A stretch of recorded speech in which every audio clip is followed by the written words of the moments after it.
Here we go, ladies and gentlemen. Welcome. You got to watch out for bed sheets because bed sheets can kill, especially when you're supposed to be on suicide watch and you were on suicide watch and then you weren't anymore. Like, I believe any of this stuff. I don't believe any of this. I don't believe anything. And I think the one thing here that is comforting is that nobody believes what they're being told from the media. And the media actually can't stand that, by the way. So we're all conspiracy theorists now. Pick your own conspiracy theory, I guess. But I don't think many people believe that this guy actually killed himself. Okay? Let's talk. I want to get Gary S. Goldman on the line. Gary is a nationally recognized host, business, politics, and lifestyles, a weekly talk show airing on WCRN 830 in Metro Boston, Massachusetts. Gary S. Goldman, how are you this morning, sir? Good. How are you doing this morning? Thanks for having me on. Absolutely. It's always great to talk to you. What was your reaction to this fiasco with Epstein? Well, was I in shock over it? No, I've been waiting. I hate to say this, but I've been waiting for the day the bulletin came across that he had was found dead in his cell. Look, I think you just put it very well. I don't think if any people out there that believe that he hung himself, based on everything that we know about the conditions that he was in. First of all, the inmate that occupied a cell either with him or was in there was sort of listed the way the cells are made up, what the clothing you're supposed to have, and it would be impossible to hang yourself. I mean, when you go to write, they give you a rubber utensil that you can't even keep. So they usually put everything in perspective so that you do not try to do this. But there's obviously something fishy here. Something went terribly wrong. You know, I had a caller last night or yesterday that laid it out to me and said, "Look, this could, as much as we don't want to admit it, this could just be, you know, the worst the worst storm that came about at once." I don't buy that at all, Paul. There's, you know, the guards. They had a story for everything. The guards were on overtime. Well, shame on us if we're allowing that to go on in the prisons to begin with. He wasn't being watched. But how do you take someone off of suicide watch if they attempted, at least that's what we're told, to commit suicide less than a week ago? Every expert that you talk to, every doctor that you talk to, said that's not the protocol. So, look, if there's something being hidden here, I'm not going to go as far to say as I think he's alive. I don't believe he's alive, but I don't think he killed himself. Mm-hmm. Yeah, there are some people that think this whole thing was, you know, staged and, you know, faked his death and that sort of thing.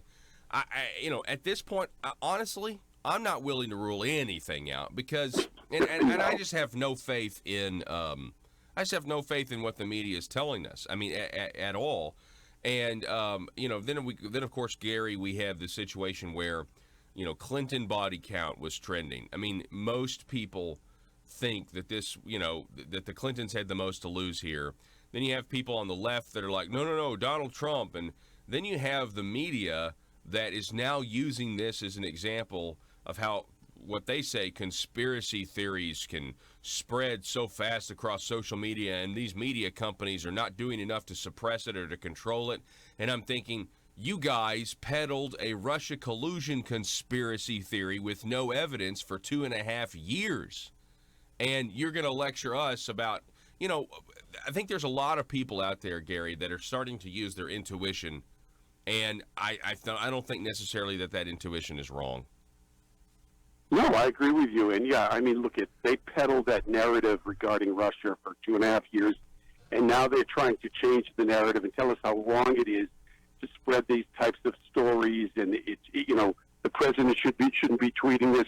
Well, I agree with you. I think, and hopefully people are going to use their intuition and start thinking outside the box and not listening to what social media has to say and what the mainstream media is trying to sell to them, because it's proved to be wrong. And look, anything is possible here. Anything is possible. But, you know, it's funny, when I did a poll on the show the other day, and when I said, Jeffrey, you know, what happened to him? And Clinton, everyone that called, it was the Clintons. Now, I don't know if it's the Clintons. I don't know. I think there were a lot of people, I think, ready to face some charges over whatever he was doing at these homes of his and on these trips they went on. So it could be 1 million people. But, you know, the Clintons do come to a lot of American mind first and foremost, which is comical in one regard and sad and very sad in another when you look at it from a different perspective. Well, I mean, yeah, if you look at it from the fact that, I mean, this particular show is broadcast across Arkansas, we kind of wear it with it's kind of an albatross around our neck because, they got their start here in this state, and now look at them, And it's kind of like, shucks, what did we do by starting these guys on their path to power? And just with the information that came out last Friday that they released, obviously, I just believe that someone did not want this guy around to talk, to even try and make any type of deal. Because I think, whether people, were leading us to believe that he thought he was innocent, he was going to get off. I think he knew that he was going to be in jail for the rest of his life. And there were even talks that he was willing to start talking to some prosecutors to lessen the load a little bit. So there are a lot of people that have a lot to lose. I know up here in the Boston area, Dershowitz is defending his character on a daily basis for the allegations that are being made against him. And I don't know. I mean, look, I'd be surprised if Alan Dershowitz was involved with something like this. But he's got to, at some point we're going to find out who was involved and who wasn't involved. But it's very interesting, the people that are being pulled into this. And I think there are a lot of people not sleeping at night. Well, with Dershowitz, I mean, to me, it just seems like it was a honeypot. I mean, I think that's what Epstein was running here. I mean, do you think he was essentially running a blackmail operation for himself or for somebody else? Right. You agree with that? There's no doubt. Right, yeah. Rue you in, then once you're there, we have you. And, there could have been people there in just, normal circumstances that got tied into something that they didn't anticipate that is much worse than they could have dreamed of. But, the guilt by association also takes place. And look, people can make all the allegations you want. You just have to be able to prove that they're false. And, I'd be very stunned and surprised if Dershowitz was involved in this in any level. But, again, nothing surprises me. So you mentioned on Friday, and this is, I think, why, this just was such wildfire this weekend. On Friday, documents relating to this this alleged victim, Miss Guthrie, how she was sex trafficked from powerful man to powerful man. Also encounters with Epstein and his girlfriend. Former Senator George Mitchell, former senator from Maine, implicated here. Former New Mexico Governor Bill Richardson, who is a Clinton soldier, implicated. And the next day, and then MIT professor who's dead, a hedge fund manager, and then there's many more to come. Those documents are still going to come out, by the way, because it was related to another case. And now, and then he winds up dead the next day. I mean, this is why this was such a volatile situation, right? Right, and you couldn't make, it's a great storyline for a movie or a book, obviously, but. When information comes out like that, you would have thought they would have been watching Epstein even more, just the fact of depression, and the worries, but the fact that if he was telling people, and there's an inmate that has come forward and said he was telling people that he was afraid for his life. So if that's the case, and we know that something happened a few weeks ago in jail, why weren't they watching him? The guards, I don't buy the bit about not that I don't buy the bit about the guards and their overtime. I don't buy the bit that they, did for whatever reason they didn't do their check on him, whether they were overworked or overtired. That's just I don't buy any of that. Mm-hmm. And you put two and two together here with the information that came out Friday. This leads you reasonable, thought to believe that this guy was killed or something happened that was out of the ordinary. Look at the car. Everybody's going to question the coroner's report no matter what, Paul. I mean, let's face it. They're going to say, I don't believe it, I don't believe it, I don't believe it. And unfortunately, it's what we're probably going to have to live with. But it's sad. It's sad. But, Barr coming out and saying that, those that were involved in this, you shouldn't, think that you're off the hook now. But I think this is one time our Justice Department really has to me, they've been doing a lot of talking and not enough reacting. I want to see some indictments on the whole Russian thing. And on this thing as well, they have to find out what went wrong. Because the more these situations come about, and the less we feel secure about our government, which a lot of people do not feel secure about the government to begin with or trust them, it's only going to get worse. But this, to me, is so high profile that it has to be dealt with, and really on a reasonable basis, not a long-term basis. they have to get to the bottom of it right away. Yeah, I agree, and I think Gary, that I agree with you. I was very encouraged with William Barr saying, "Hey, co-conspirators, you do not need to rest easy here." But I'm also, that they need to actually do something with this. Now, here's the thing: the death of Jeffrey Epstein. His trial was supposed to be in June. We're going to have to wait till June of next year. Now he's dead, and all that evidence that they got out of that house, and that they're getting out of the New Mexico mansion or the ranch, and the FBI reportedly was at Pedophile Island yesterday, raiding that island and the tunnels there, what we think are tunnels. I think there was even some report of somebody in scuba gear swimming around the island. All of that, it sounds like a James Bond headquarters or a James Bond villain headquarters. But all of that is now going to be able to be used. Who's going to step up and try to file a motion of suppression, when these are Jeffrey Epstein's things? This stuff belonged to him. He's dead now, and it's all was a part of a federal investigation anyway.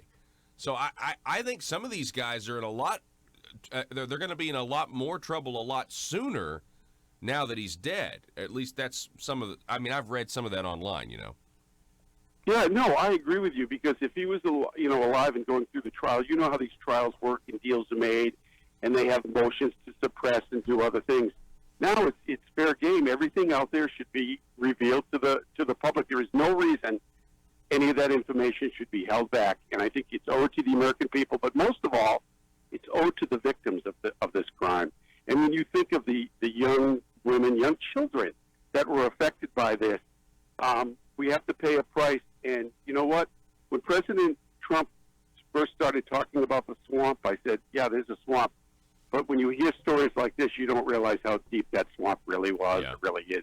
It's sad and it's amazing. It's just unbelievable what was going on or what is going on with those that we entrust. And, a lot of times believe they're helping us, and they get involved with guys like Epstein and, could be holding them blackmail, and it's just unbelievable what's going on in this country right now. Yeah, monsters. How deep it is, and the deeper you go in the swamp, that you're finding out that these people are monsters. We're talking with Gary S. Goldman. All right, I got one more question for you. You mentioned the president. So I on Instagram, I follow some pretty popular accounts, and they put out memes, and some of them are not as tasteful as they should be, but one of them is Worst Buy. It's got the Best Buy logo, but it's Worst Buy, and they take products and they'll change a few words to make it like a really who would want to buy that? It's pretty funny. And then the other guy his name is Trash Can Paul. I know it's weird, but he's this Instagram account that I follow.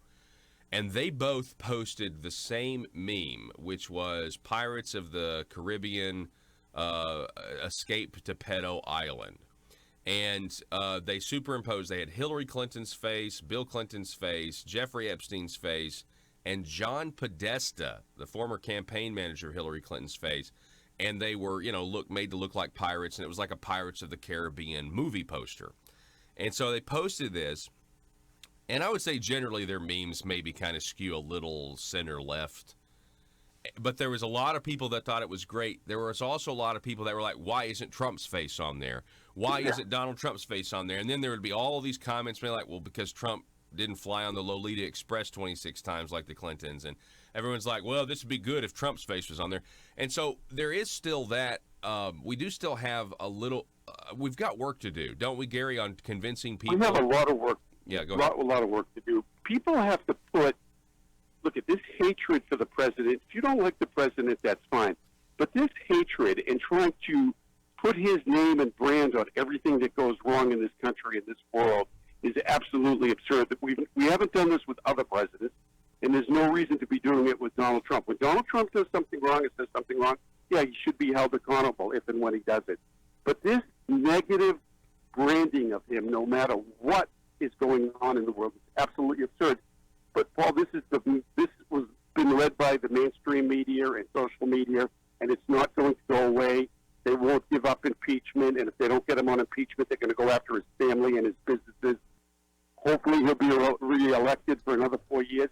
And I don't know how the man does it on a daily basis when when you're trying to survive running this country and ruling the country and working on problems in the world, and having someone attack you 24 hours, it's just unbelievable. Mm-hmm. But this negative branding is not doing anybody any good, and most of all, it's not doing our country any good. And when you read articles about other countries looking at what's going on in here, they can't put two and two together. Good economy, things to be working out. Yeah, you have, just like any other country, we have some problems, but this negativeness about the president, this hatred for the president, is just, it's too much, and I think it's gone way too far. Well, yeah, but specifically trying to tie him to Epstein, and yeah, okay, everything, and 19, everything, to Epstein. They want him to be somehow. If they could tie Trump to Epstein, it'd be another. Let's go after him for that. Never mind the Clintons, never mind anyone else. But that's exactly what they want. They want to tie him to him. It's not going to happen. Well, yeah, you're exactly right, because in 2002, to the New Yorker magazine, he essentially outed Jeffrey Epstein as a pedophile. Right. You don't do that if they've got blackmail on you. In 2005, he threw him out of the club in a public way. You don't do that if Donald Trump is not afraid of Jeffrey Epstein. Okay? Right. Under his administration, they arrested the man.